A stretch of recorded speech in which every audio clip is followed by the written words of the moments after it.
It is frustrating when life feels unfruitful. There's nothing more fulfilling than bearing the fruit you're meant to bear because of the seed God put in you. But there's nothing more frustrating. And I'm not talking about feeling unfruitful when you haven't sown any seed, because I have no right to be disappointed about the fruit that wasn't born from the seed I didn't sow.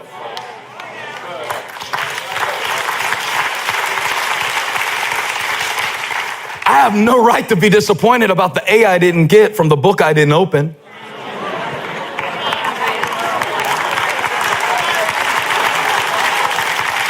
But when I did study, when I was a good person, when I was planted in church, find a young couple that has been trying to have a baby for 3.5 years, struggling with infertility, and one of their couple's friends that they hang out with got pregnant on accident and is complaining about it. The frustration of unfruitfulness. Find a man who went to school for a certain trade and now is working in an industry that will barely provide for his family. And he's way overqualified for what he's doing. There's nothing more frustrating than feeling unfruitful. Notice I said feeling unfruitful. I didn't say being unfruitful. Because the fact is, some of the times in your life that feel the least fruitful and the most frustrating are actually the times in your life where God is preparing you and tilling you and cultivating your character for the greatest gifts that he's going to give. Has anybody experienced this? See, it's the difference between being cut off and cut back. Now I want to preach because somebody came into church today feeling cut off. You feel cut off from opportunities and cut off from potential and cut off from purpose. But what I want to tell you, like Holly told Elijah when we drove by those crepe myrtles, and it looked like those men quit caring about those plants. It looked like that man had lost his mind. It looked like that man had no good sense. What Holly told Elijah is he cuts them back so they can grow back better than they ever did before, to get them ready for the next season. I came to tell somebody, give me that camera. I came to tell somebody, you're not cut off, you were just cut back. You're not cut off, you were just cut back. God wasn't cutting you down because he's done with you. He was cutting you back because he's got something more in store. Tell somebody, say it's just a cutback. And if it's cut back, that means it's coming back. Good measure, pressed down, shake it together, running over. It's coming back. My joy's coming back. My peace is coming back. All right, I'm gonna get them standing in the back before I'm done. It's just a cutback. It's just a cutback. It's just a cutback. Before church started, right when the choir was singing so beautifully, I got struck by a thought. I never do this because I like to worship. I don't like to be preparing my sermon while I'm supposed to be worshiping. I'm supposed to have that done already.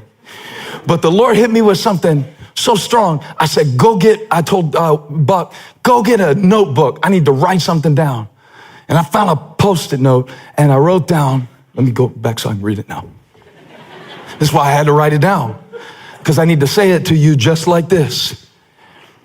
Life may make the cut, but God is holding the scissors.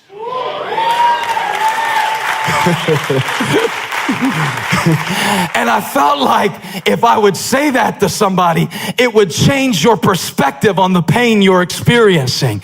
Because all you can see is what people are doing to you. Snip, snip. All you can see is what the company did to you. Snip, snip. All you can see is what the disease is doing to your mom. Snip, snip. But if you can ever realize that no matter how life cuts you, it's God that controls your destiny. My Father is the gardener. He knows just where to cut, when to cut, how to cut to make it grow back better. Told you they'd be standing in the back. Who was that for? Life may be cutting you. People may be cutting you. But God is superintending this process. It's just a cutback. I'm not cut off, I'm cut back. I might be down, I'm not out. I feel unfruitful, but though there is no fruit on the vine, no cattle in the stalls, I will rejoice.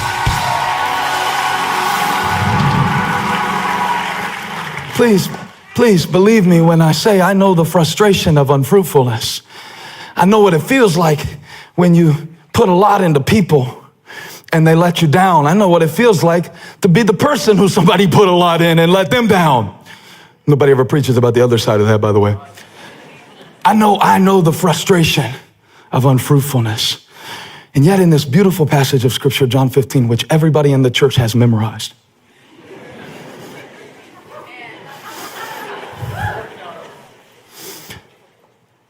yeah, he said, I'm working on it. In other words, this may take a while. He just proved my subject. This may take a while. Come on, tell the person next to you, this may take a while. I preached last week, the problem is the pattern. So you went home and you tried to change the pattern. By Tuesday, you quit. That didn't work.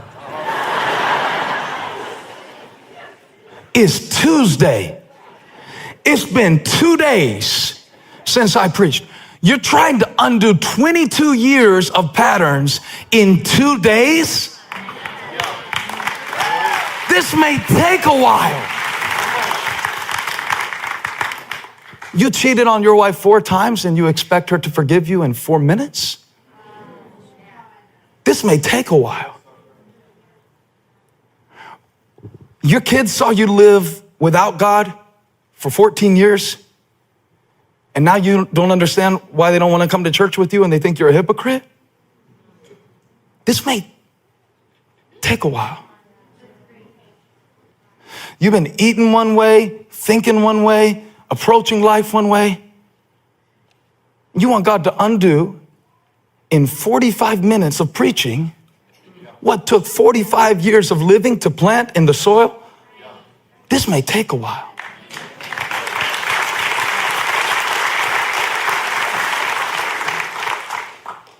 The hardest thing in life, I'm shifting to another thought, but it's under the same subject because what we're after is fruitfulness. That's what you really want in your life. When you see people chasing after fame, what they really want is fruit. When you see people chasing after fortune, what they really want is fruit. And sometimes fame is a byproduct of fruit, and sometimes fortune is a byproduct of fruit. But what we all really want is, I want my life to be more than it was. I want it to be more next year than it was last year. I want it to be more in a decade. I want my life to be greater in peace, and I want to be greater in wisdom, and I want my home to be greater in love. I want to be fruitful, but I'm frustrated. All because of this one little word, while. He cuts off every branch in me, verse 2, that bears no fruit, while. While. I don't even like the word while because it's indefinite. While means while this is happening, that's happening. Well, I don't want to miss that, but I'm doing this. I don't like things to be happening while I'm doing something else. I don't like you to be posting something on Instagram while I'm trying to preach. While we're here, we're doing this. I don't like that. I don't like that very much. I especially don't like it when it refers to a period of time. Because what does that mean, a while? A while? Well, the writer of Hebrews, one time he was trying to encourage the Christians not to give up, and they were persecuted. And he told them something, Hebrews 10, verse 37. He said, and I don't have this one memorized. He said, for in just a little while, he who is coming will come and not delay. When? Little while. But then the Bible also says in Peter that a day to the Lord is like 1,000 years, and 1,000 years is like a day. So I'm not sure I'm very comfortable with God's definition of a while. Because if by a while you mean 15 minutes, we're good. But if by a while you mean 15 years, I'm not so sure about this. And it's hard to commit to consistency when you have no frame of reference for the duration. Yet we're all driven by a sense that destiny has deadlines. And I might be missing my season to bear fruit. I might be missing my season to make it happen. This might be the only chance I have to make a run at it. This might be my window of opportunity. The great preacher Leonard Ravenhill said that the opportunity of a lifetime must be seized in the lifetime of the opportunity. What's he saying? You gotta strike while the iron is hot. There's a window called while. While your kids are young, you have a very profound opportunity to be their parent. But after they hit a certain age, let's be honest, you're really nothing more than an advisor at best. Only have a little while to do this. Only have a little while where I'm gonna feel enough energy to preach, 3 times a weekend, full blast. So I gotta do it while I can. And I can't do it with my whole heart if I'm focused on a lot of things that aren't worth my while at all. And some of you are missing what you should be doing while you have the chance because you got your mind on stuff that's not worth your while. Come on, Nehemiah, help us. Nehemiah in the Old Testament was overseeing a construction project to rebuild the walls of Jerusalem, right? He only had a little while to do it. He got special permission from the king whom he had served as cupbearer to go back, check out the situation. He had resources, he had time, but he only had so much. God is an unlimited resource. That's why Jesus is the vine. You are a limited resource. That's why you're the branch. You only have a while. The grass withers, the flowers fade. The days of man are like grass, here today, gone tomorrow. I only have a little while. I only have a little while for this. I know it seems long, but it's really only a little while. It's just a little while. So Nehemiah sets out and begins the great work of rebuilding the walls, and is going well. He's fired up everybody in the vicinity except the enemies, because when everybody gets fired up about the work of God, there will be a pushback from the surrounding people who are afraid that they're losing territory because of what God is building. Nehemiah's situation exhibits this because the enemies tried to call him out of where he was supposed to be, and while he was building, they wanted to arrange for him to have a meeting with them. And they were conspiring to hurt him. They were conspiring to distract him. They were conspiring to get him off the wall. They were conspiring to try to get his opportunity to expire in the lifetime of the opportunity. They were trying to get him to waste days. They were trying to get him to waste thoughts. They were trying to get him to lose focus. And they said, come meet with us in the plains of Ono. And I love Nehemiah because he said, oh no. Everybody say, oh no. Sometimes you got to learn how to tell your enemy, oh no. Oh no, that's not worth my while. Watch Nehemiah. This is a master class on leadership, y'all. So I sent messengers to them. He didn't even have the conversation himself. I'm not even having this conversation. This is not worth my while. He said, I sent messengers to them with this reply: I am carrying on a great project. I am building a great family. I am putting my all into getting this degree. I am restoring some stuff that the enemy stole. I am carrying on a great project. I'm in the middle of something important and cannot go down. Why should the work stop while I leave it and go down to you? Some of you came off the wall for some stuff last year that wasn't worth your while. And while you were down off the wall, not laying bricks, the enemy was laughing and life was passing. And you spent 32% roughly of your mental energy having arguments with people who aren't even in your life anymore about what they did to you. And you didn't have the focus to give. One time, David was getting a report, David in the Bible, King David, he was getting a report from one of his generals that his son, who had rebelled against him, had been successfully taken out. David was so upset about losing his son that he couldn't celebrate the victory that his men had given. And the commander said something to him. He said, you love those who hate you, and you hate those who love you. You are giving so much of yourself trying to get approval from people who aren't even paying attention to you, that while you're focused on building that image that you think will make them like you, you are losing the moments with the people who really love you. You are so stuck in what happened that you're missing what's happening. And I wanted to say to somebody, whoever it is today, that's chasing down opportunities that have long since passed, let it go.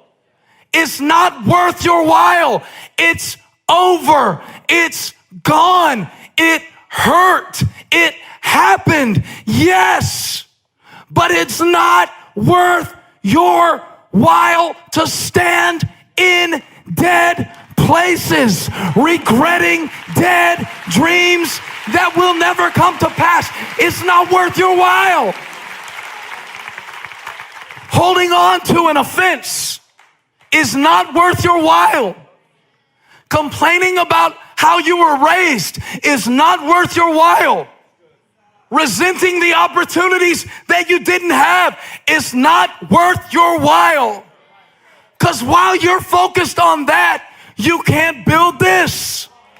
Every moment you spend on the plains of Ono is a moment you sacrifice that you could be putting another brick on the wall.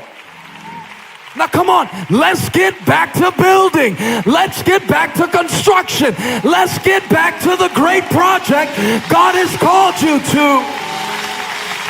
Let's get back to what's worthwhile.